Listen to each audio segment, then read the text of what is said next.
अब शुरू होने जा रहा है देश का सबसे बड़ा मुकदमा, आपकी अदालत, रजत शर्मा के साथ।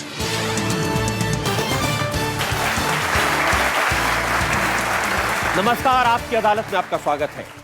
आपकी अदालत में पेश करेंगे जम्मू कश्मीर के एक ऐसे नेता को जो हमेशा किसी न किसी कंट्रोवर्सी में पड़े रहते हैं। एक ऐसे नेता जो एक जमाने में मिलिटेंट थे और आज महात्मा गांधी के रास्ते पर चलने की बात करते हैं। Please welcome Jammu Kashmir liberation front के चेयरमैन यासीन मलिक।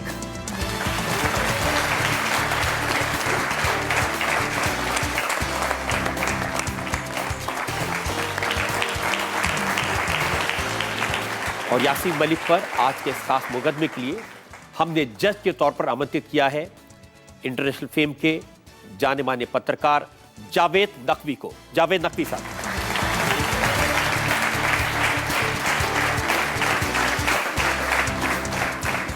आपकी अदालत में आज का मुकदमा शुरू करें इससे पहले आज के जज जावेद नकवी की इजाजत चाहेंगे आज की कार्रवाई शुरू करने के लिए। मुकदमे की कार्रवाई शुरू हो। और इससे पहले कि इल्जामात और सवालात का सिलसिला शुरू हो, हम सफाई मांगे यासीन मलिक से। एक नजर डालेंगे यासीन मलिक के पॉलिटिकल करियर।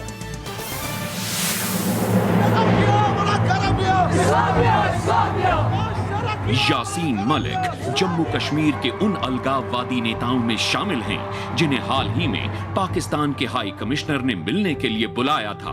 भारत सरकार ने ऐसे नेताओं की मुलाकात पर एतराज जताते हुए पाकिस्तान से होने वाली बातचीत पर रोक लगा दी। यासीन मलिक एक जमाने में मिलिटेंट लीडर थे। यासीन मलिक जम्मू कश्मीर लिबरेशन फ्रंट के एरिया कमांडर थे। यासीन मलिक ने पाकिस्तान में बने ट्रेनिंग कैंप में हथियारों की ट्रेनिंग ली थी। यासीन मलिक 6 साल से ज्यादा वक्त जेलों या इंटेरोगेशन सेंटर्स में काट चुके हैं, लेकिन 1995 में यासीन मलिक ने हिंसा का रास्ता छोड़ दिया।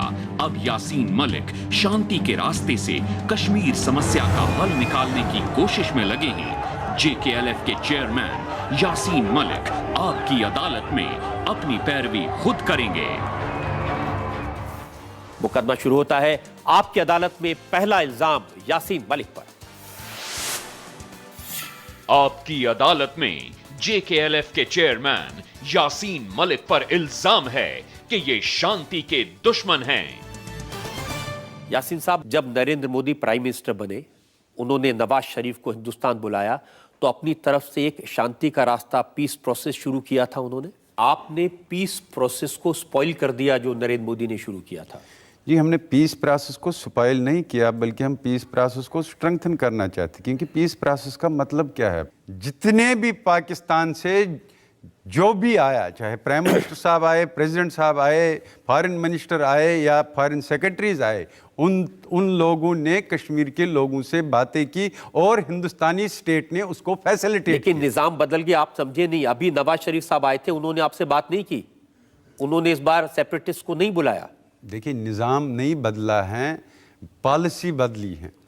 जो निज़ाम में नया कैप्टन आया है, हालांकि यही बीजेपी की टीम थी, प्लेयर सब यही थे, लेकिन इन्होंने कश्मीरियों से बातचीत भी की, इन्होंने पाकिस्तान से भी बातचीत की और खुल्लम खुला कहा कि हम कश्मीर पे बात कर रहे हैं। लेकिन आज जो इस टीम का कैप्टन बदल गया, उस टीम के कैप्टन का वाजिया मौक़िफ़ है, मुझे कश्मीर पे किसी किस्म की बात ही नहीं।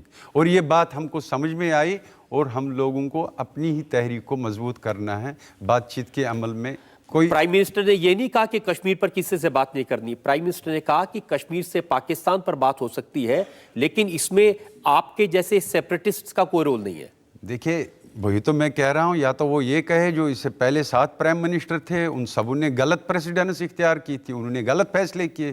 क्या नरेंद्र मोदी ये कहने के लिए तैयार हैं कि जो मेरे पहले से 7 प्राइम मिनिस्टर पिछले 24 साल में आए हैं, उन सब के फैसले गलत थे, मैं जो फैसला कर रहा हूँ वही सही फैसला। नरेंद्र मोदी ये कह रहे हैं पाकिस्तान से कि आप एक तरफ यासीन मलिक के साथ बात करें, दूसरी तरफ हमसे बात करें, ये अब नहीं चलेगा, ये वक्त बदल गया है।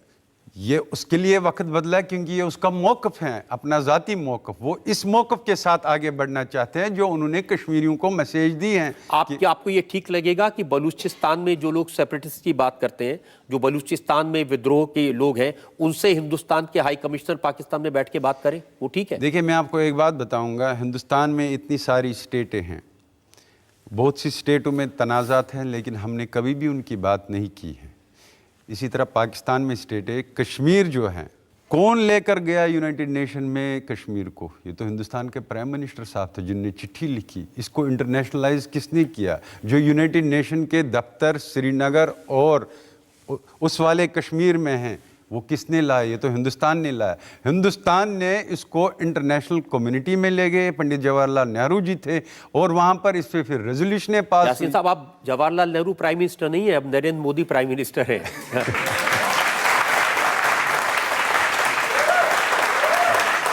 देखिए, नरेंद्र मोदी जी प्राइम मिनिस्टर हैं, उसको लोगों ने चुना है, मुझे उससे कोई इख्तिलाफ नहीं है। लेकिन मैं आपको ये बताना चाहता हूँ, जो नरेंद्र मोदी जी हैं, नरेंद्र मोदी जी का एक ही फैसला है कि मुझे हार्ड लाइन लेनी है, और हम कश्मीरी उसके लिए तैयार हैं, और हम अपनी ही मूवमेंट कश्मीरियों के लिए हार्ड लाइन नहीं लेनी है। वो कहते हैं ये पाकिस्तान को लव लेटर लिखना बंद होना चाहिए।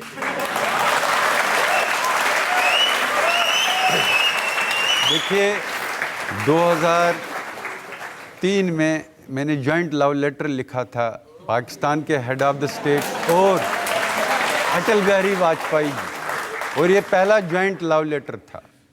उसके बाद अटल बिहारी वाजपेयी जी ने एक आर्टिकल लिखा, और उसने ये लिखा, we should ignore beaten tracks and find out the new innovative ways to resolve the Kashmir issue।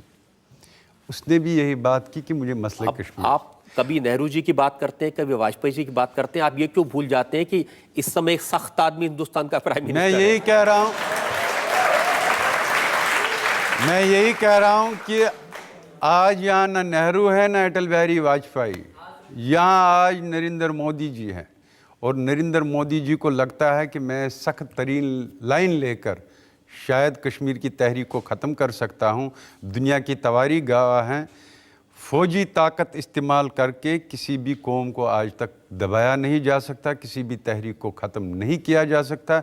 इसलिए हमारे लिए भी इम्तिहान है जो मोदी जी यहाँ पर आए, और इंशाल्लाह हम भी दीवाने हैं, हम इम्तिहान में कामयाब हो जाएं। उन्होंने पाकिस्तान से कह दिया अलगाववादियों के साथ वॉक और इंडियन गवर्नमेंट के साथ टॉक, ये नहीं हो सकता। देखिए, या तो हमसे बात कर लीजिए या फिर यासीन मलिक से बात कर लीजिए। देखिए, नरेंद्र मोदी जी को मैं भी एक मैसेज देना चाहता हूँ कि हम लोग भी दीवाने हैं, तो वो अगर जुल्म करना चाहते हैं वो जी भर के करे। मैं तो सिर्फ ये कहूँगा, इधर आ सितमगर तू हुनर आजमा, तुम तीर आजमाओ मैं जिगर आजमाऊँ। पाकिस्तान हेरात में हिंदुस्तान के ऑफिस पर हमला करता रहे, पाकिस्तान यहाँ बात करने से पहले हफीज सईद को क्लीन चिट देता रहे, फिर भी उससे बात करें? नहीं, देखिए, या तो आप ये कहे कि जो हमने बातचीत कैंसिल की है वो हमने इन इश्यूज पे की। कैंसिल इसलिए किया क्योंकि पाकिस्तान को मना किया गया कि यासीन मलिक से बात मत करो, पाकिस्तान से कहा गया अब्दुल गिलानी साहब से बात मत करो, उसके बावजूद पाकिस्तान ने किया। वही तो आप कह रहे हैं ना, आप कहते हैं कि जो 24 साल से होकर आया था प्रेसिडेंट, हम कहते हैं कि ये बदल दो, तो क्या अब ये सरकार का मैसेज तो यही है कि जो 24 साल से हो रहा है वो अब नहीं होगा? यासीन साहब, अब सरकार का ये है कि मैंने तो पहले ही कहा, हमारे लिए मैसेज हैं कि जो हैं वो कहते हैं कि आपके लिए for us hard days are come, और हम खुदा से दुआ करें कि जो हमारे लिए सख्त तरीन दिन आ रहे हैं हम इंशाल्लाह इसमें सर्वाइव करेंगे। मुल्क के लिए तो अच्छे दिन आने वाले हैं, वो कहते हैं। देखिए,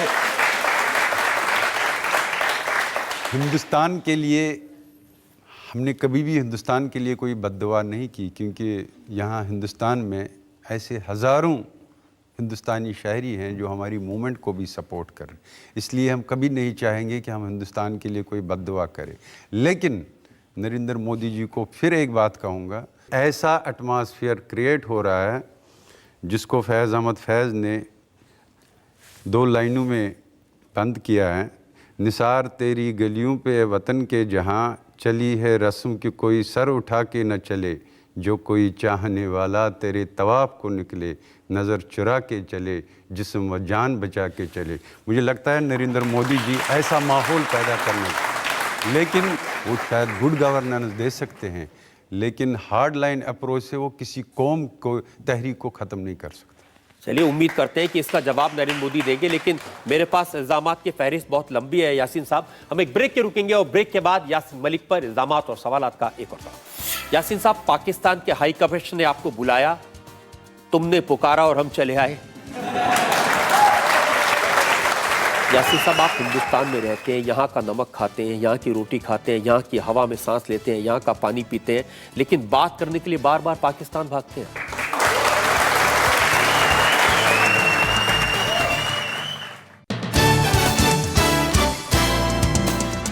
वेलकम बैक। आपकी अदालत में आज हम मुकदमा चला रहे हैं, सवाल पूछ रहे हैं JKLF के चेयरमैन यासीन मलिक से।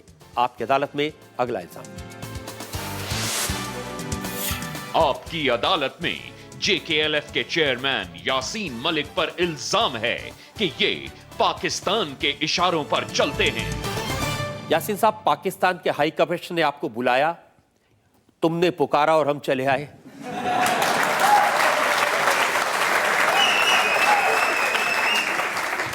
हमको हिंदुस्तान के प्राइम मिनिस्टर ने भी बुलाया तो हम चले आए। हमको अटल बिहारी वाजपेयी जी ने भी जब रमज़ान सीज़ फायर के बाद RK मिश्रा जी को अपना इंटरलोकेटर बनाया था, तो यूनाइटेड हुर्रियत थी, उसने उसके साथ बात की और उसके साथ जो टीम थी, तो हम सारे लोग जो कश्मीरी यूनाइटेड हुर्रियत लीडरशिप थी वो चली आई। तो बेसिकली एक क्रेडिट दे दीजिए कश्मीरी लोगों को, जब जब मुज़ाकरात और ये बताया गया कि हम जी पीस प्रोसेस से मसले को हल करें, तो कश्मीरी लोग दौड़ के। यासीन साहब, आप हिंदुस्तान में रहते हैं, यहाँ का नमक खाते हैं, यहाँ की रोटी खाते हैं, यहाँ की हवा में सांस लेते हैं, यहाँ का पानी पीते हैं, लेकिन बात करने के लिए बार बार पाकिस्तान भागते हैं।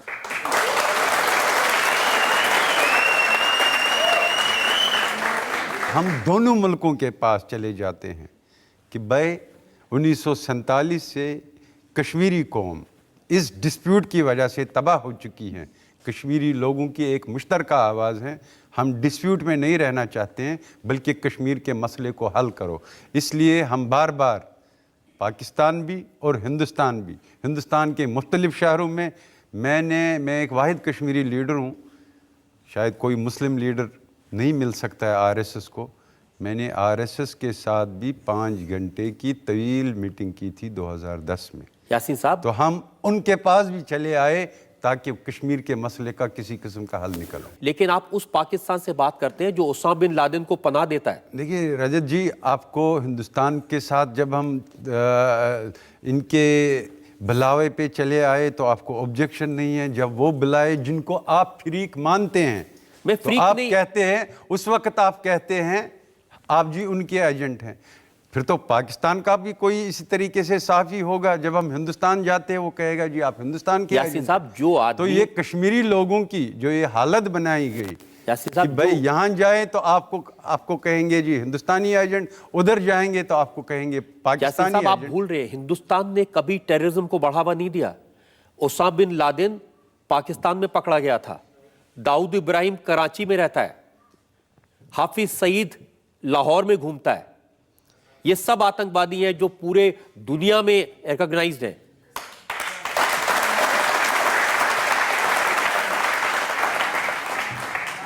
देखिए, ये जो मामलात हैं, ये मामलात हिंदुस्तान और पाकिस्तान के दूसरे इश्यूज से रिलेटेड हैं।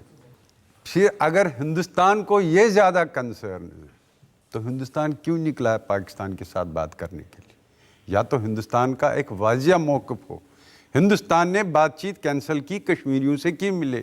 उन्होंने ये नहीं इस पे बातचीत कैंसिल नहीं की कि हाफिज़ सईद जी खुलेआम घूम रहे हैं लाहौर में, ओसामा बिन लादेन जी पकड़े गए पाकिस्तान में, दाऊद इब्राहिम जी कराची में बैठे। उन्होंने इस पे बातचीत कैंसिल नहीं की। ये तो मैं आपसे पूछ रहा हूँ कि मैं आप भी तो, अगर ये मौक़िफ़ मेरा भी यही है, अगर मौक़िफ़ ये हैं तो फिर तो खुलेआम हिंदुस्तान कहे हमने इन इश्यूज पे बातचीत की है, लेकिन हिंदुस्तान का जो यासीन मौक़िफ़ साहब, है, मैं तो आपसे जो पूछ रहा हूं सरकार की तरफ से नहीं, हिंदुस्तान की जनता की तरफ से पूछ रहा हूं, जो लोग यहाँ बैठे हैं।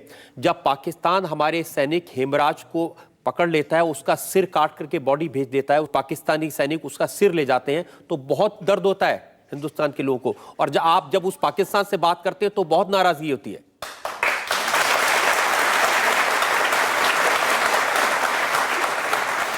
जब आपको इस चीज़ पे या हिंदुस्तान के लोगों को बहुत दर्द होता है तो फिर आप पाकिस्तान के साथ क्यों बात कर रहे हैं? आपने पाकिस्तान के प्राइम मिनिस्टर को यहाँ क्यों बुलाया था? पाकिस्तान के प्राइम मिनिस्टर को यहाँ ये कहने के लिए बुलाया था कि खुराफात बंद कर दो।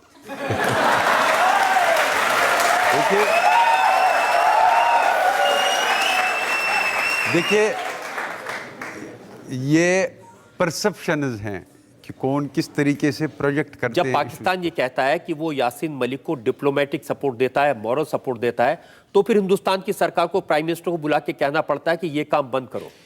देखिए मैं आपको एक बात बताऊं, यहाँ और भी मुल्क थे जिनमें अमेरिका, बरतानिया, तो वो भी तो कश्मीरी लोगों से मिलते हैं। यूरोपियन यूनियन के लोग कश्मीरी लोगों लीडरों से मिलते हैं, और हिंदुस्तान की हुकूमत ने तो उनको भी एंगेज किया हमसे मिलने के लिए। लेकिन जो अपने यहाँ टेररिस्ट को पनाह देते हैं, जो ओसामा बिन लादेन को जगह देते हैं, जो हिंदुस्तान के खिलाफ प्रॉक्सी वॉर क्रिएट करते हैं, ट्रेनिंग देते हैं, लोग कह रहे हैं उनको कैसे भूल जाएंगे, उनसे कैसे बात करेंगे? और आप उनसे बात करते हैं और आप उनसे डिप्लोमेटिक सपोर्ट लेते हैं, उनसे मॉरल सपोर्ट लेते हैं। सबसे पहले तो बात आपने की उनके साथ। देखिए अटल बिहारी वाजपेयी जी ने पहले लाहौर गए, उन्होंने बातचीत की नवाज शरीफ के साथ, वहाँ पर उन्होंने मीनार पाकिस्तान पे तकरीर की, और मीनार पाकिस्तान पे उन्होंने कहा कि मेरी ज़िंदगी की आखिरी ख्वाहिश है मसले कश्मीर को हल कर। उसके बाद उन्होंने कश्मीरियों से बात ये सोच के कि शायद ये अच्छी बातें सुन के कुछ पाकिस्तान को अकल आ जाएगी, तो मैं और वाजपेयी साहब ने इतनी अच्छी बात की जिसका जिक्र आप कर रहे हैं, और उसके बाद पाकिस्तान ने कारगिल पर हमला कर दिया। देखिए मेरा भी ये मौक़िफ़ है कि अगर आप कह रहे हैं कि पाकिस्तान जी इन चीज़ों में मुलविस हैं, तो फिर क्यों हिंदुस्तान उनके साथ बात करनी? मैं तो आपसे कह रहा हूं, आप कभी पाकिस्तान के बारे में क्यों नहीं बोलते कि वो आतंकवाद की फैक्ट्री अपने यहाँ बनाए हुए हैं? आप क्यों नहीं पाकिस्तान से पूछते कि उसने क्यों दाऊद इब्राहिम को अपने यहाँ क्या रखा हुआ है? आप क्यों नहीं पाकिस्तान से पूछते कि क्यों बार बार सीज फायर का वायलेशन कर रहा है? देखिए आप क्यों नहीं अपनी गवर्नमेंट से ये पूछते हैं कि जब हिंदुस्तान में जब अब लोग ये कह रहे हैं, आपको करेक्ट कर रहे हैं, वो कह रहे हैं कि आपकी भी गवर्नमेंट है। देखिए ये आपका भी कॉन्स्टिट्यूशन है। देखिए इनका एक परसेप्शन है, मेरा अपना परसेप्शन है, हर एक को बात करने का हक है, ये जो बात कहे ये बात करे। लेकिन मेरा एक सवाल है, हमने जब बंदूक की मूवमेंट शुरू की कश्मीर में, ज़्यादतियों के खिलाफ थी, हालांकि ये मुल्क जो हैं, जिस मुल्क में गांधी पैदा हुआ है, जिसने पूरी दुनिया को दर्ज दिया कि अगर मसाइल हैं तो उनको पुरअमन जद्दोजहद से हल करो। लेकिन मामला ये है कि इस गांधी की देश में, when I try to find out in the land of Gandhi the soul of Gandhi, I could not find him anywhere, तो हमको बंदूक की तहरीक शुरू करनी पड़ी। उसके बाद कश्मीर में बंदूक का इनकलाब आया, मैं गिरफ्तार हुआ। उस वक़्त हिंदुस्तान ने अमेरिका को, बरतानिया को, यूरोपियन यूनियन में जेल में था, यहाँ ऑल इंडिया मेडिकल यूनियन, उनको लाया हमसे बात करने के लिए, हिंदुस्तानी सिविल सोसाइटी को लाया। आप पुरअमन तहरीक शुरू की, हमने पुरअमन तहरीक शुरू की, तब से लेकर अब तक। उसके बाद मेरे 600 साथियों को कत्ल किया गया, मुझे 300 बार उसके बाद जेल भेज दिया गया। उसके बाद मुझे इंट्रागेशन सेंटर में, मेरा ये जो राइट ईयर है इसकी हेयरिंग भी ख़त्म हो गई है। मेरे ऊपर 6 जानलेवा हमला हो गए। ये तो सीज़ फायर के बाद भी स्टेट का तशद्दुद, स्टेट का जुल्म। अभी आपने देखा कश्मीरी लोगों ने 2008 में पूरा पुरअमन इनकलाब लाया था। एक ट्रांजिशन हुई थी कश्मीरी कौम की from violent movement to non violent democratic movement. तो उसके ऊपर क्या हुआ? 72 लाशें हमको मिली, 2009 में 45 लाशें हमको मिली, 2010 के इनकलाब में 128 लाशें मिली। ये पुरअमन तहरीक पे फौजी ताकत इस्तेमाल हुई। तो आप जिस कौम को पुरअमन तहरीक में भी बॉडी बैग्स देते हैं, तो आप उस कौम को कहीं बंदूक की तरफ तो नहीं धकेल रहे। यासीन साहब, यहां पर आपको जुल्म भी दिखता है, बॉडी भी दिखती है, लाशें भी दिखती हैं। पाकिस्तान में जो हो रहा है कुछ नजर नहीं आता। वो यहां पर अजमल कसाब को असला लेकर भेजते हैं और बेगुनाह हिंदुस्तानियों को, मासूम हिंदुस्तानियों को कत्ल करके जाते हैं। आप तो आवाज नहीं उठाते। देखिए, जो बम्बई हुआ, मैं उस वक्त जेल में भी था, but it is on record. मैं ही नहीं, कश्मीर में जितने भी तहरीक से जुड़े हुए लीडर छोटे बड़े हैं, जब बम्बई का वाक़ा हुआ सब ने उसको कंडेम किया और सब ने कहा बस काफी हो गया, कंडेम कर दिया, खत्म बात। सब ने ये कहा it is a brutal killing, what else you want from us. उन्होंने तो कत्ल नहीं किया था। मामला ये है कि एक हादसा हुआ जिसमें लोग मारे गए। उस देखिए, यहां जितने लोग बैठे हैं उनका रिएक्शन क्या है? वो उसको हादसा नहीं मानते, वो हिंदुस्तान पर हमला मानते हैं। एक ब्रूटल किलिंग हुई, एक ब्रूटल किलिंग हुई। और आप उस वक्त के अखबारात निकाल लीजिए। मैं सिर्फ अपने आप की बात नहीं करूंगा, कश्मीर में जितने भी तहरीक के लीडर हैं छोटे बड़े, एक एक ने बम्बई के उस इशू को कंडेम किया और कहा जो मैं आपसे सिर्फ कह रहा हूं कि जो मुल्क ऐसी ब्रूटल किलिंग करता है, जो मुल्क इस तरह से मासूम लोगों को जान से मारता है, उसके लिए आतंकवादी यहां भेजता है, उससे आप बात करेंगे? वो कश्मीर का मसला हल कर सकता है? देखिए, सबसे पहले तो बात आप लोग, यही तो मैं कहता हूं कि हिंदुस्तान का बेसिक कंफ्यूजन क्या है। अगर आपके ये इश्यूज हैं, आपने तो ये नहीं कहा कि ये इश्यूज हैं इसलिए हम पाकिस्तान से बात नहीं, मैं तो आपसे ये पूछ रहा हूं, क्या आपको यकीन है कि मैं बात ये कर रहा हूं कि पाकिस्तान के साथ हिंदुस्तान बात करने के लिए निकला है। कल भी जो MEA की प्रेस ब्रीफिंग आई है, वो कहते हैं कि कश्मीर का फरीक पाकिस्तान है, हम सिर्फ कश्मीर पे पाकिस्तान के साथ बात करेंगे। दो सरकारें आपस में क्या करती है उसकी बात नहीं कर रहा। आप उस पाकिस्तान पर यकीन करते हैं जो हिंदुस्तान में आतंकवादी भेजता है? उस पाकिस्तान पर यकीन करते हैं जो यहाँ मासूमों को इसमें तो यकीन की बात ही नहीं। बात यह है कि आपका जो स्टेट का परसेप्शन क्या है। स्टेट का परसेप्शन यह है कि मुझे जी पाकिस्तान के साथ बात करनी है और मुझे जितने भी मसाइल हैं मुझे उनको हल करना है। जब आप मुज़ाकरात की बात करते हैं तब लैंग्वेज चेंज हो जाती है, तब वोकेबलरी चेंज हो जाती है, तब इंसान बात ऐसी करता है जिससे बातचीत के माहौल को स्ट्रेंथन किया जाए, न कि बातचीत के माहौल को डिरेल किया जाए। आपका मुझे एक सवाल का जवाब दे दीजिए। जो पाकिस्तान अपने यहां किलिंग्स नहीं रोक पाया, जिस पाकिस्तान में हर रोज वहां आतंकवाद से लोग मरते हैं, वो पाकिस्तान पहले अपना मसला तो सॉल्व कर ले। देखिए, जो मुल्क अपने मसले को हल नहीं कर पाया, जो मुल्क अपने यहाँ जमहूरियत नहीं बना पाया, देखिए पहले आप क्या हल करेगा? पहले आप ये गलतफहमी निकाल लीजिए। जो कश्मीर की तहरीक आज़ादी है, ठीक है, कोई मुल्क सपोर्ट करता है तहरीक को, वो कहते हैं कि हम जी कश्मीर की तहरीक आज़ादी को डिप्लोमेटिक और मॉरल सपोर्ट दे रहे हैं। लेकिन मेरा एक क्वेश्चन है, कोई भी तहरीक आज़ादी दुनिया में नहीं चल सकती हैं अगर लोग उसके साथ नहीं हैं। ये लोगों की, कश्मीर के लोगों की तहरीक हैं। कश्मीर के लोग चाहते हैं कि हमारे मसले को हल करो। ये पाकिस्तान की तहरीक नहीं है, ये हिंदुस्तान की तहरीक नहीं है, बल्कि कश्मीर के लोगों की तहरीक है। और कश्मीरी लोग ये चाहता हैं कि जो आपने मुझसे वादा किया कि मैं आपको ये हक दूंगा कि मैं हिंदुस्तान के साथ जाऊं, पाकिस्तान के साथ जाऊं या आज़ाद रहूं, मुझे वो जमहूरी हक। मैं आपसे जो पूछ रहा हूं, आप उस सवाल को टाल रहे हैं।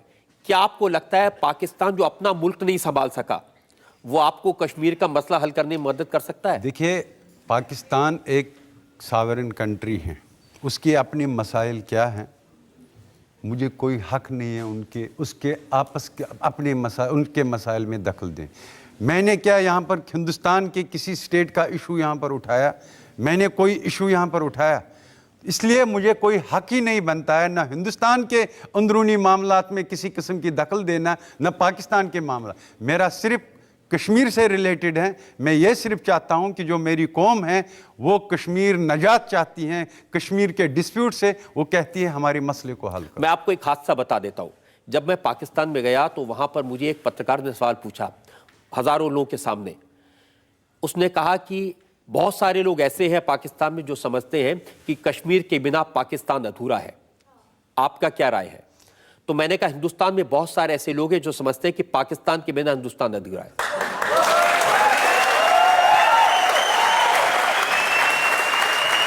तो अब आपकी राय क्या है?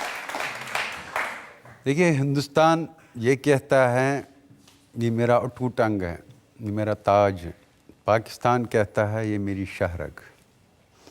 मेरा मौक़िफ़ ये है, ये फ़ैसला कश्मीरियों को करने दो एक जमहूरी तरीके से। क्या ये हिंदुस्तान का ताज है, क्या ये पाकिस्तान की शहरग है, या कश्मीरियों का है और कश्मीरी इसको आज़ाद रखना चाहते हैं? लेकिन हिंदुस्तान का ये कहना है कि कश्मीर हिंदुस्तान का है और ये इस पर कोई डिबेट का स्कोप नहीं है। देखिए, पहले तो आप लोगों ने ही दुनिया को, इंटरनेशनल कम्युनिटी में भी कहा हाँ जी हम कश्मीरी लोगों को जमहूरी अब वो हक। पुरानी बातें भूल जाइए यासीन साहब, अब नई सरकार है, नया तरीका है। देखिए,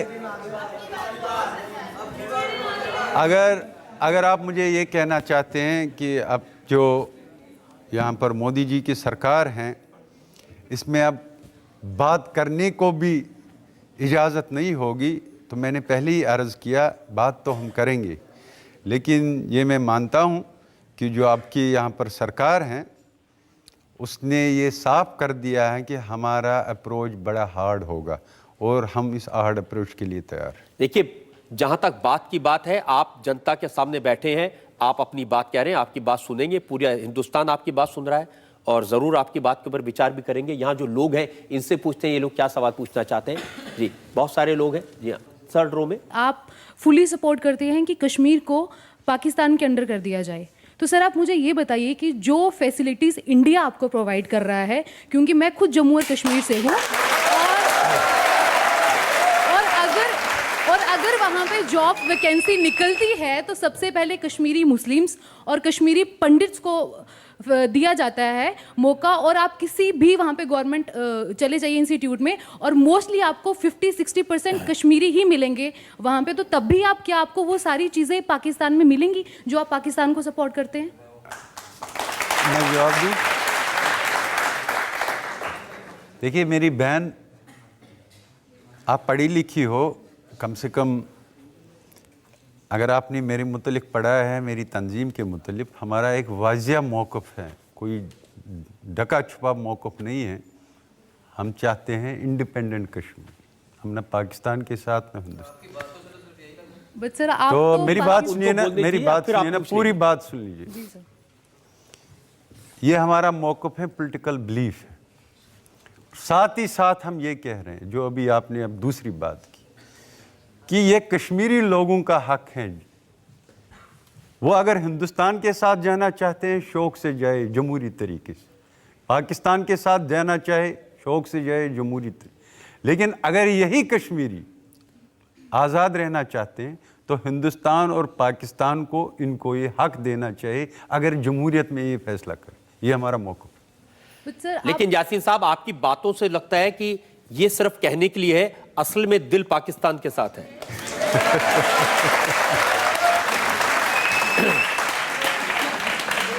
देखिए, अगर आप ये कहते हैं कि मेरा पॉलिटिकल बिलीफ झूठा है, हर एक पार्टी का अपना एक पॉलिटिकल बिलीफ है। जिस तरीके से आज जब नरेंद्र मोदी जी की यहाँ सरकार आई, क्योंकि इनका पहले से 47 से एक पॉलिटिकल बिलीफ था, इनको आज तक मेजॉरिटी नहीं मिली थी, लेकिन आपने देखा इनको मेजॉरिटी मिली, ये अपनी कलर में आ गए। अब वो ये बात करते थे जो इनका पॉलिटिकल बिलीफ हैं, आज उन्हें वही सख्त ज़बान इस्तेमाल की है, कहते हैं नो मर्सी।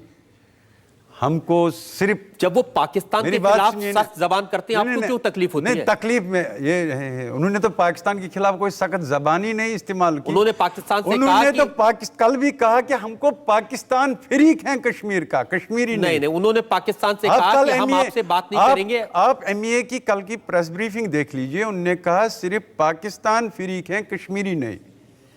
तो मेरा ये है, इसी तरह हमारा भी एक पॉलिटिकल बिलीफ है जिसको हम प्रोपोगेट करते हैं पूरी दुनिया में और हिंदुस्तान में भी। तो किसी का पॉलिटिकल बिलीफ झूठा नहीं हो सकता है। हमारा पॉलिटिकल बिलीफ ये है कि हम आज़ादी चाहते हैं। सर मेरा सवाल है, आप पाकिस्तान के पास हेल्प के लिए जाते हैं, जबकि पाकिस्तान खुद कभी यूएसए से हेल्प मांगता है, कभी चाइना से उसकी हेल्प करती है, आप इंडिया से बात क्यों नहीं करते सर?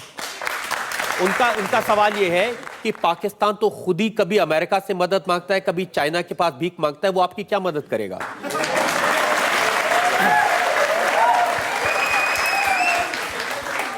मैंने पहले भी आपको कहा, अब भी ये मैं बात दोहराता हूँ कि जो कश्मीर की तहरीक आज़ादी है, ये कश्मीरी लोगों की अपनी तहरीक आज़ादी।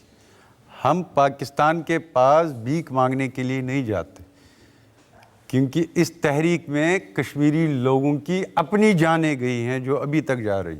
इसमें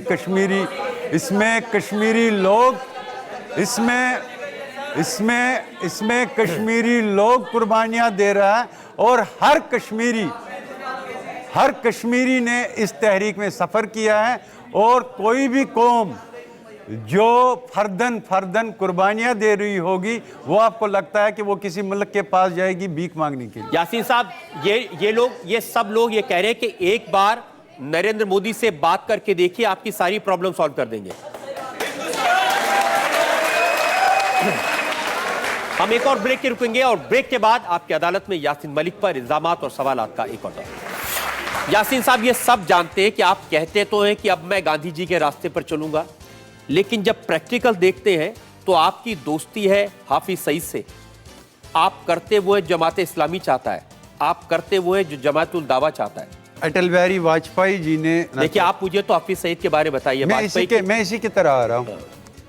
आप उनके साथ बैठे थे कि नहीं बैठे थे? मैं बैठा था, बिल्कुल। वो आतंकवादी है कि नहीं है?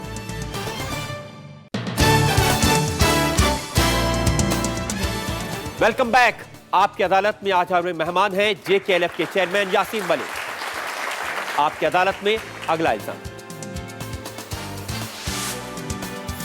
आपकी अदालत में JKLF के चेयरमैन यासीन मलिक पर इल्जाम है कि ये कहते कुछ हैं और करते कुछ हैं। यासीन साहब, ये सब जानते हैं कि आप कहते तो हैं कि अब मैं गांधी जी के रास्ते पर चलूंगा, मैंने हथियार फेंक दिए, बंदूक फेंक दी, लेकिन जब प्रैक्टिकल देखते हैं तो आपकी दोस्ती है हाफिज सईद से, आप करते वो है जमात इस्लामी चाहता है, आप करते वो है जो जमातुल दावा चाहता है। पहले तो ये है कि 94 में हमने सीज फायर किया, 94 से लेकर अब तक ये 2014 है, 20 साल होते। मैं आपकी स्टेट को चैलेंज करता हूँ कि इन 20 साल में वो एक एविडेंस देंगे कि जम्मू कश्मीर लिबरेशन फ्रंट को पॉलिटिकल मूवमेंट के बगैर वायलेंस के साथ किसी किस्म का ये एक एविडेंस। मैं आपको देता हूँ एविडेंस। 11 फरवरी 2013 को आप इस्लामाबाद गए, अफजल गुरु को फांसी पर दी जाने के खिलाफ आपने वहां पर अनशन किया, और हाफिज सईद आकर आपकी गोद में बैठ गए।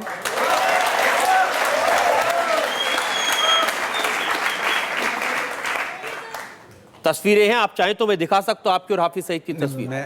मैं इसका जवाब ये देखिए, यासीन मलिक और हाफिज सईद।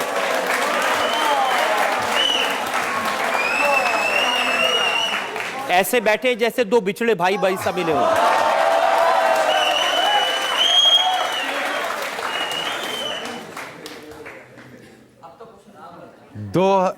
जब अटल बिहारी वाजपेयी जी ने रमज़ान सीज फायर का ऐलान किया, उस वक्त ऑन रिकॉर्ड उन्होंने कहा कि अगर कश्मीर की लीडरशिप पाकिस्तान जाना। देखिए, आप मुझे तो हाफिज सईद के बारे में बताइए। मैं इसी की तरह आ रहा हूँ। आप उनके साथ बैठे थे कि नहीं बैठे थे? मैं बैठा था, बिल्कुल। वो आतंकवादी है कि नहीं है? मुझे आप बात करने देंगे इस? अच्छा, बताइए।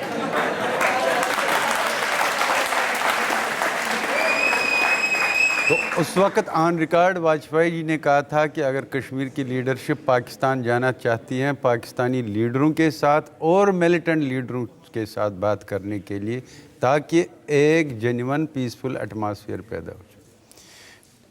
उसके बाद वाजपेयी जी की गवर्नमेंट तब्दील हुई, नए प्राइम मिनिस्टर मनमोहन सिंह जी आए। 2006 में मेरी उनके साथ मुलाकात हुई, ऑफिशियल मीटिंग। मेरा उसमें एक पॉइंट था जो मैंने प्राइम मिनिस्टर ऑफ इंडिया के सामने रखा। मैंने कहा जो मिलिटेंट लीडरशिप भी हैं, मुझे लगता है कि आप उनको भी इस बातचीत में लाई, ताकि ये बातचीत पूरी तरीके से पीसफुल बन जाएगी। वज़ीर आज़म साहब ने ये कहा कि हम इस सिलसिले में मदद भी चाहते। मैं अमेरिका गया था, फिर ज़लज़ला आया कश्मीर में, तो मैं वहाँ पर गया था, पैसे लेकर, एड लेकर वहाँ पर गया था। उसके बाद मैं मुरीद कैंप में खुद गया हाफिज़ सईद साहब से मिलने के लिए। उन्होंने वहाँ पर एक फंक्शन की और फंक्शन में लोग भी थे, उसके कैडर भी थे, जहाँ पर मैंने स्पीच की थी। और स्पीच मेरी ये थी, मैंने उनको याद दिलाया, मैंने कहा एक अंग्रेज़ जिसका नाम मार्टिन लिंग्स है, वो मुसलमान बन गया। उसके बाद उसने 5 साल अरबी पढ़ा, उसने इस्लामिक हिस्ट्री पे PhD किया, फिर उसने सीरत पे किताब लिखी जो आज ऑथेंटिक किताब मानी जाती। मैंने कहा उसने ये लिखा मैं मुसलमान कैसे हो गया। उसने लिखा जो हुजूर सल्लल्लाहु अलैहि वसल्लम के आखिरी खुतबात में एक खुतबा है, उसमें वो फरमाते हैं कि मैं आपको बता दूं, रोज़ा, नमाज और ज़कात जिस पर इस्लाम की इमारत खड़ी है, क्या मैं आपको बताऊं इससे भी अफजल क्या है, बेहतर क्या है? इससे अफजल और बेहतर ये है, अगर आपको कोई सलाह की दावत देता है, अमन की दावत देता है, you purchase peace with him. ये बात मैंने वहां कही। आप मेरी बात पहले, आप देखिए इधर मैं उधर आता हूं। नहीं, आप उधर आइए। अब मैं आ रहा हूं। मेरा सवाल नहीं, आप नहीं आ रहे। मेरा सवाल ये है कि जिस हाफिज सईद ने बेगुनाहों को मारा, मासूमों को मरवाया, जिसने अजमल कसाब को यहां भेजा हथियार लेकर, जिसने उसके 9 साथियों को भेजा, उसके साथ आप बैठे हैं? मैं इधर ही आ रहा हूं, इस फोटो की तरफ। हाँ, फोटो की तरफ आइए। मैं फोटो की तरफ जी। अच्छा, मेरा इस पूरे हिंदुस्तान के जितने मीडिया सेंटर हैं या गवर्नमेंट हैं, जब वहाँ मैं गया ये तकरीर की, यहाँ हंगामा क्यों नहीं हुआ? तब सब खुश क्यों? तब तो मैं मुरीद कैंप में ही गया था, किसी ने कोई बात नहीं की। आप इसकी बताइए, फिर मैं उसके बारे में भी आपसे पूछूंगा। इसकी मेरे पास उसकी भी डिटेल्स है। मेरी बेटी पैदा हुई थी, मैं पाकिस्तान गया था, यहाँ से अफजल गुरु साहब की फांसी हो गई, तो मैंने पाकिस्तान में इस्लामाबाद में 48 घंटे की भूख हड़ताल की। भूख हड़ताल का क्या मतलब है? What is the concept of hunger strike? Hunger strike का एक ही मैसेज है कि आप एक प्रोटेस्ट कर रहे हैं अपने आप को तकलीफ देकर, न कि किसी किस्म की आप वायलेंस करते हो, न किसी को तकलीफ दे रहे हो। ये बेसिक कंसेप्ट हैं हंगर स्ट्राइक। यही हंगर स्ट्राइक मैंने की पाकिस्तान की सरजमीन पे, और वहाँ पर सिविल सोसाइटी के लोग आए, मुख्तलिफ सियासी पार्टियों के लोग आए, वहाँ पर हाफिज सईद साहब भी आए। लेकिन ये मुझे आप बताएं कि ये जो हंगर स्ट्राइक है, इसका फलसफा क्या है, इसकी मैसेज क्या है? वो जो हाफिज सईद आए थे उसका मैसेज क्या है?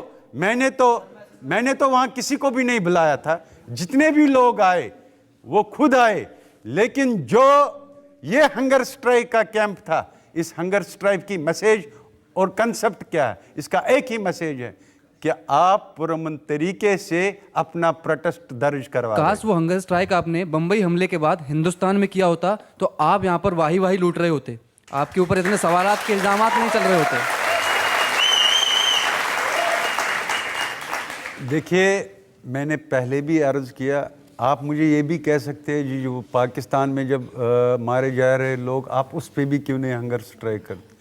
मामला ये है जो पाकिस्तान, जो बम्बई में हुआ, मैंने पहले भी किया, मैं अभी इसको रिपीट कर रहा हूँ।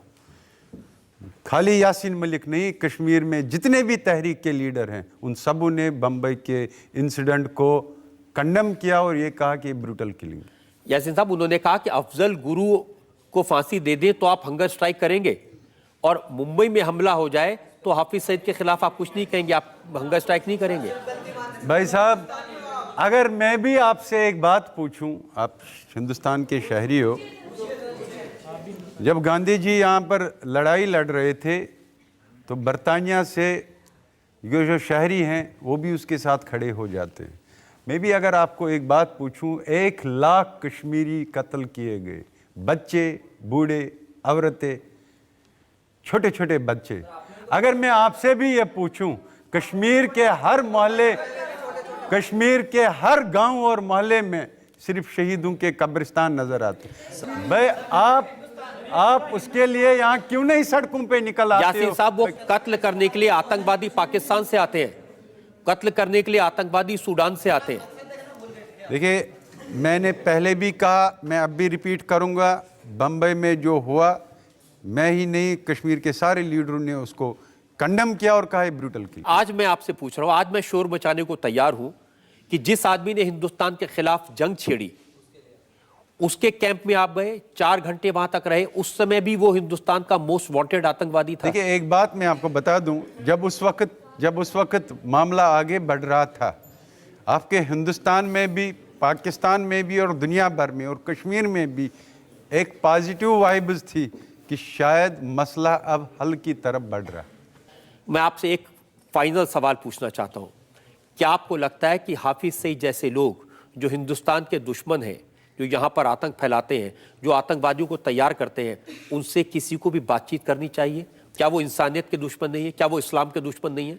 देखिए, मैं आपको एक बात बताऊंगा, जब हम कश्मीर की बात करते हैं, मैंने कभी भी ये नहीं कहा कि जो लश्कर तैयबा है कि वो कश्मीर के मसले पे बात करें।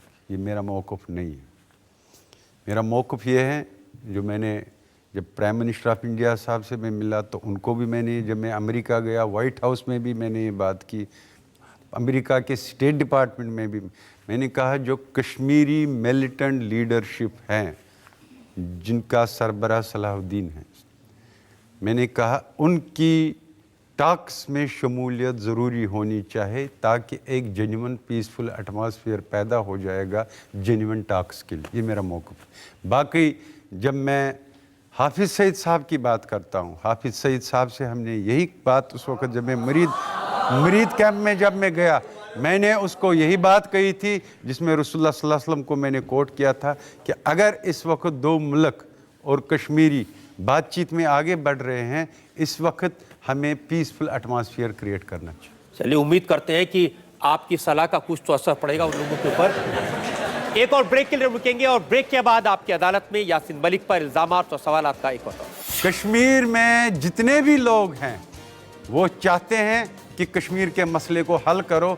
हम कश्मीर के डिस्प्यूट में नहीं रहना चाहते हैं, वो कश्मीर के मसले का हल चाहते हैं। अगर कश्मीर के लोग आपकी बात से इत्तेफाक करते हैं, वो आप पर इतना यकीन करते हैं, तो क्यों नहीं आप चुनाव लड़ते और जीत करके आते?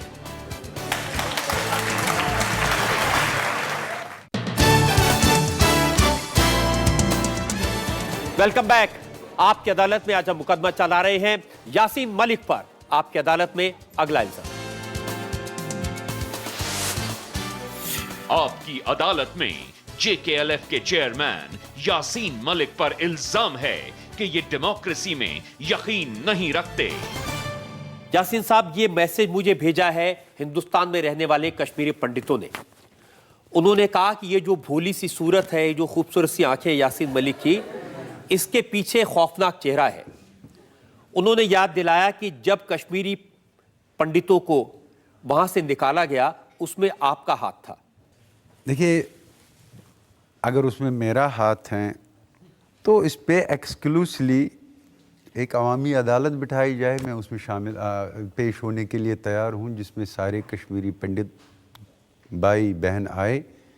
तो ये इल्ज़ाम हैं, तो कम से कम जब आप किसी पे इल्ज़ाम लगा रहे हैं तो आपके पास तो कोई इसके साथ आर्गूमेंट्स भी होनी चाहिए। आर्गूमेंट नहीं, उन्होंने तो बहुत सारे सबूत दिए हैं। और उन्होंने कहा कि बिट्टा कराटे नाम का आदमी था जिसने मारे, आपके कहने पर उसने 40 कश्मीरी पंडितों को मारा था।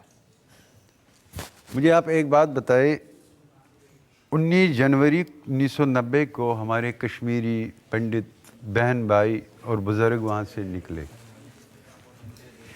मुझे ये बात बताए 19 जनवरी 1990 तक, क्योंकि जब भी मैंने सुना है वो कहते हैं जीनोसाइड हो गया, इतने हज़ार मारे गए।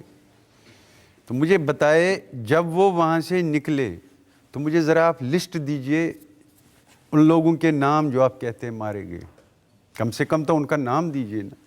अगर आप कहते सैकड़ों लोग मारे गए हैं, मुझे उन सैकड़ों 19 जनवरी वो सारे नाम उन केसेस में दर्ज है ना जो आपके खिलाफ है। मैं 19 जनवरी 1990 को खुद कश्मीरी पंडित बहन भाई मनाते हैं वहां से निकले, तो आप एक अदालत बिठाए एक्सक्लूसिवली इसी पे, उनको कहे आप सिर्फ लिस्ट लेकर आए जो जो मारे गए उन कितने लोग। चलिए ये बात आपके साथ तय रही, कश्मीरी पंडित आएंगे और यासीन मलिक आएंगे और सिर्फ इसी सवाल पर आपकी अदालत। बिल्कुल, मैं इसमें आने के लिए तैयार हूँ। ठीक है, मैं आपसे ये पूछना चाहती हूँ कि आपका जो पॉलिटिकल मकसद है, क्या वो कहीं पॉलिटिकल पार्टीज़ या पॉलिटिकल लीडर्स जो इंडिया में हैं उनको ये नेगेटिव मैसेज नहीं देता जब आप बार बार जो इंडिया कहती है इंडियाज़ मोस्ट वांटेड लोग हैं, पाकिस्तान आगे मूव नहीं कर रहा है किसी भी तरह से टेररिज्म को ख़त्म करने में, आप मुरीद के जाते हैं, हाफिज़ सईद से मिलते रहते हैं, क्या ये इंडियन गवर्नमेंट को कोई नेगेटिव मैसेज नहीं दे रहा है आपकी तरफ से? मेरी बहन, मेरा एक सवाल है जो मैं पहले भी किया अभी भी कर रहा हूँ। जब मैं मरीद कैंप में गया फुल नॉलेज में, क्योंकि वो पाकिस्तान के सारे अखबारों में आया, तकरीर भी मेरी, तब हिंदुस्तान गवर्नमेंट, हिंदुस्तान में किसी भी पॉलिटिकल पार्टी या हिंदुस्तान की सिविल सोसाइटी या मीडिया को ये खबर भी क्यों नहीं बनी हिंदुस्तान में? तब क्यों खुश था हिंदुस्तान? मेरी बात सुनिए। अब मैंने भूख हड़ताल की जिसमें मैंने उसको नहीं बुलाया, वो उसमें खुद आ गया। उस वक्त आपने कहा, क्या इसका मतलब यह है कि जब आपको सूट करता है, हाँ जी ये ठीक हो रहा है, उस वक्त आप इसको अप्रिशिएट पीछे से करते। जब एक भूख हड़ताल है सिर्फ, उसमें वो आते हैं, उस वक्त आप शोर मचाते हैं। क्या मैं ये नहीं पूछ सकता हूँ फिर हिंदुस्तान सरकार से भी, या जिन्होंने उसको मीडिया वालों ने इशू बनाया, क्या ये डबल स्टैंडर्ड्स नहीं है? क्योंकि फिर तो ऑफेंस उस वक्त सबसे ज्यादा बनना चाहिए जब मैं मरीद कैंप में गया, जब मैंने उसके कैडर्स को खिताब किया। तो सर आप ये नहीं मानते कि हाफिज सईद, जो कि इंडियन गवर्नमेंट कहती है कि उसने ऑर्केस्ट्रेट किया है पूरा 26/11, तो क्या वो उसका मास्टरमाइंड है? इंडियन गवर्नमेंट का ये ऑफिशियल स्टैंड है, आप इसको नहीं मानते? देखिए मैं आपको एक बात बताऊंगा, आपने रिसेंटली देखा हिंदुस्तान के एक जाने माने सहाफ़ी गए, वो हाफिज सईद साहब को मिले, ठीक। हालांकि जब से मैं वहाँ से आया हूँ मेरा पासपोर्ट भी गया, तब तो मेरा सब कुछ बंद कर दिया गया और यहाँ मुझे वापस आकर जेल में डाल दिया। लेकिन वो जर्नलिस्ट भी मैसेज लेकर गया था सरकार की उसके पास। उन्होंने मना किया, उन्होंने मना किया है वो कोई मैसेज। अरे मेरी बात तो सुनिए ना, अब ये आप कह रही हैं, देखिए ये आप कह रही हैं, अगर मेरी बात से अगर वो गवर्नमेंट की नॉलेज के बगैर उसके साथ उसने मुलाकात नहीं की तो उसका फिर वही हो जाता है जो मेरे साथ हुआ। तो आप यासीन साहब, सरकार कह रही है उन्होंने नहीं भेजा, पार्लियामेंट में कहा है, जाने वाला कह रहा है कि मैं सरकार की तरफ से नहीं गया था, आप जबरदस्ती उसको सरकार का नुमाइंदा बना रहे हैं। देखिए एक सवाल का जवाब आपने नहीं दिया। क्या आपको लगता है कि हाफिज सईद जैसे आतंकवादी, क्या आपको लगता है सलाउद्दीन जैसे लोगों को मारने वाले आतंकवादी वो पीस प्रोसेस में कुछ मदद कर सकते हैं? देखिए मैं आपको एक बात बताऊंगा, जब आपकी जंग भी हो जाती है मुल्कों के साथ, आपने पाकिस्तान के साथ 3 जंगें की, उसके बगैर भी छोटी छोटी हुई, करगिल में भी, बॉर्डर्स पे भी, लेकिन फिर भी आप बातचीत के रास्ते ढूंढते हैं। इसलिए जब कन्फ्लिक्ट होते हैं उसमें सबकी ये कोशिश होती है कि जब बातचीत का रास्ता अपनाया जाए तो कोशिश हो उसमें सब लोगों को लाने के लिए, ताकि इस प्रोसेस को कोई सबटाज न कर सके, ताकि ये प्रोसेस किसी वायलेंस की नजर न हो जाए। यासीन साहब, लोग तो ये कहते हैं कि हाफिज सईद की जगह बातचीत की टेबल पर नहीं, हिंदुस्तान की जेल में होनी चाहिए। देखिए मेरा पहला भी ये मौक़िफ़ हैं, अब भी ये मौक़िफ़ हैं। जैसे मैं जब कहता हूँ कि मिलिटेंट लीडरशिप की एंगेजमेंट इन द डायलॉग, मैंने सिर्फ कश्मीरी लीडरों की बात, जो सलाहुद्दीन जिसको हेड करते, मैंने हाफिज़ सईद साहब से जो मरीद कैंप में गया, जब उस वक्त पीस प्रोसेस चल रहा, मैं उसमें ताउन मांगने की, इसमें हमें इन दो मुल्कों को आगे बढ़ने देना चाहिए इस वक्त पीसफुल एटमॉस्फेयर, न कि मैं उसको यहाँ बातचीत करने के लिए लाया था। कम से कम इस बात पर तो इत्तेफाक करते हैं कि वो बातचीत में ऐसे लोगों को शामिल नहीं होना चाहिए। देखिए कश्मीर और के क्या उनके गुनाहों की सजा उनको मिलनी चाहिए? आपको लगता है कि पाकिस्तान में प्रोसिक्यूशन हो रहा है ठीक से? देखिए, जो पाकिस्तान में ट्रायल चल रही हैं, जाहिर है हिंदुस्तान और पाकिस्तान इस सिलसिले में ज़्यादा आपस में बात कर रहे हैं, इसलिए वो हिंदुस्तान ही बता सकता है कि उस सिलसिले में जो इस वक्त वहाँ ट्रायल चल रही है उसकी नवीयत क्या है। मैं बस इतना कहना चाह रही हूँ कि बॉर्डर के दोनों तरफ लोग हैं जो पीस चाहते हैं, जिनके रिश्तेदार इस तरफ है, जिनके रिश्तेदार उस तरफ है। और if I can say the rest of this in English, I want to know why more people don't take note of the fact that we're looking at someone who used to have access to a very violent way of life, and this person has made a turnaround and is talking about peace, is quoting from Faiz Ahmad Faiz, believes in Mahatma Gandhi. Why aren't more people willing to listen to him? That's my question. आपका question लोगों से है। वो याद दिला रही है कि यासीन मलिक ने मिलिटेंसी छोड़ के महात्मा गांधी का रास्ता अपनाया, पीस का रास्ता अपनाया, लेकिन आज भी लोग आपकी बात सुनने को तैयार नहीं है। देखिए, ये जो बात सुनने के लिए लोग तैयार नहीं हैं, उसका नेगेटिव मैसेज आप कश्मीर में जो नई यूथ है, क्योंकि जब हमने बंदूक छोड़ी थी तो कश्मीर में तो एक बहुत बड़ी रेजिमेंट हो गई मेरे खिलाफ। ये सही फैसला था या गलत फैसला है? और जो हमारी नई जनरेशन है, हमने नई जनरेशन को ट्रेंड किया था पूरी नॉन वायलेंट मूवमेंट की तरह, जिसका सबूत आपने देखा कि 2008 में एक कलेक्टिव ट्रांजिशन हुई from violent movement to non violent movement. लेकिन जो आपका ये जेन्युइन क्वेश्चन है, जो रेस्पॉन्सेज हैं अभी इंडियन ऑडियंस और इंडियन सिविल सोसाइटी की तरफ, शायद ये कश्मीरियों को कहते हैं कि शायद आपका मसला वायलेंस से हल होगा, बंदूक से, पुरअमन तहरीक से नहीं होगा। It is not a good message. Yasin साहब, आप कश्मीर के लोग तो आपके साथ हैं। देखिए, अगर मैं कभी नहीं दावा करूंगा मैं बड़ा लीडर हूं, कितना बड़ा हूं, मगर मैं एक बात आपको दावे के साथ कहूंगा, कश्मीर में जितने भी लोग हैं वो चाहते हैं कि कश्मीर के मसले को हल करो। हम कश्मीर के डिस्प्यूट में नहीं रहना चाहते हैं, वो कश्मीर के मसले का हल चाहते हैं। अगर कश्मीर के लोग आपकी बात से इत्तेफाक करते हैं, वो आप पर इतना यकीन करते हैं, तो क्यों नहीं आप चुनाव लड़ते और जीत करके आते?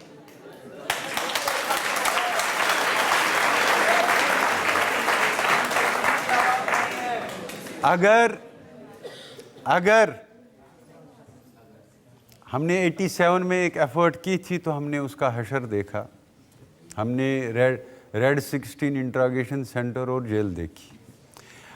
अगर हिंदुस्तानी ऑडियंस को ये डाउट है कि जो वहाँ तहरीक आज़ादी की बात करते हैं लोग उनके साथ नहीं हैं, तो मैं एक सवाल रखता हूँ रजत जी को, जो ये पूरी इंडिया टीम है, इंडिया टीवी की चैनल है, ये कहे वहाँ मुफ्ती साहब को, महबूबा मुफ्ती को, उमर अब्दुल्ला, फारूक अब्दुल्ला साहब को, कांग्रेस को, कि ये पूरी कश्मीर में कोई कॉन्स्टिट्यूंसी मुंतखब करे, तो उस कॉन्स्टिट्यूंसी में ये इलेक्शन आप छोड़ दीजिए असेंबली और पार्लियामेंट का, तो ये कंडक्ट करे एक प्राइवेट इलेक्शन सिर्फ कि भाई यहाँ लोग किसके साथ हैं। तो मैं रजत जी को दावत देता हूँ कि ये वो कंडक्ट करे तो हम उसमें शामिल हो जाएं, तो फिर देख लेते हैं लोग किसके साथ। यासीन साहब, 2-3 महीने बाद में जम्मू कश्मीर में चुनाव होने वाले हैं, असेंबली के इलेक्शन होंगे। अगर कश्मीर के लोग आपके साथ हैं, अपने कैंडिडेट्स खड़े करिए, एमएलए बनाइए, चीफ मिनिस्टर बनिए, सरकार बनाइए। देखिए 1947 से लेकर अब तक हिंदुस्तान में कश्मीर में इतने इलेक्शन हुए और हिंदुस्तान के सबसे बड़ा गांधीयन लीडर जयप्रकाश नारायण जी ने 1962 में हिंदुस्तान टाइम्स में एक आर्टिकल लिखा। उसने आर्टिकल में लिखा, my own countryman may accuse my patriotic credentials but I would like to tell my countryman, जो कश्मीर में इलेक्शन हो रहे हैं ये सब इलेक्शन रिग्ड और फार्स हैं। हमने कश्मीरी लोगों को वादा किया कि हम आपको मुस्तकबिल का फैसला करने का चांस हमने आज तक कश्मीरियों को नहीं दिया है। मैं ये चाहता हूं कि हम वो वादा कब निभाएंगे कश्मीरी लोगों के साथ। लेकिन अब वक्त बदल गया है। आप क्या कह रहे हैं कि उमर अब्दुल्ला की पार्टी रिग्ड करके इलेक्शन जीतती है, महबूबा मुफ्ती रिग करके इलेक्शन जीतती है, कांग्रेस रिग करके इलेक्शन जीतती है? मैंने आपसे एक ही बात कही, मैंने कहा अगर इंडिया टीवी इनसे कहे सबको मिलकर, उसमें ये सब एक ही रहे कि ये पूरी कश्मीर में एक कॉन्स्टिट्यूंसी मुंतखब करे, वहाँ आप प्राइवेट इलेक्शन करवाए, हम उसमें खड़े हो जाएंगे, देखते हैं लोग किसके साथ। हमने मुकदमा चलाया यासीन मलिक पर, उनसे बात की डेमोक्रेसी की, उनसे बात की मिलिटेंसी की, उनसे बात की पाकिस्तान की, हाफिज सईद की आतंकवाद की। आपकी अदालत में ब्रेक रुकेंगे और ब्रेक के बाद सुनेंगे आज के जज जावेद नकवी का फैसला आज के मुकदमे।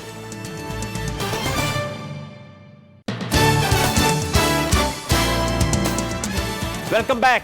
आपकी अदालत में आज हमने मुकदमा चलाया यासीन मलिक पर। यासीन मलिक से हमने जम्मू कश्मीर से जुड़े हर मसले पर सवाल पूछा।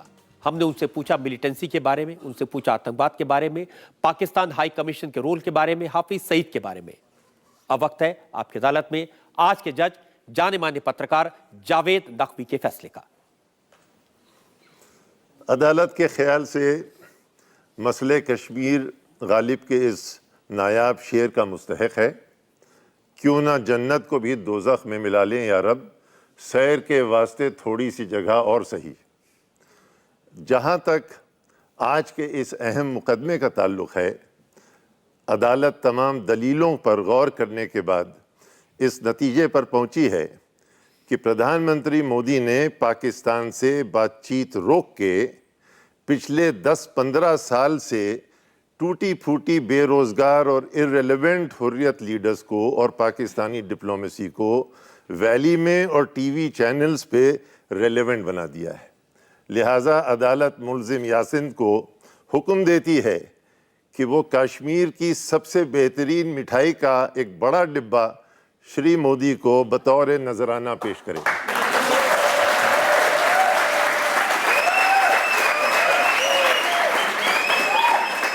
हमें उम्मीद है और यकीन है कि यासीन मलिक और उनके सब साथी मिलकर कश्मीर की भलाई के लिए, कश्मीर में रहने वाले लोगों के लिए, उनकी समस्याओं को हल करने के लिए काम करेंगे। हिंदुस्तान की सरकार के साथ बात करके रास्ता निकालेंगे।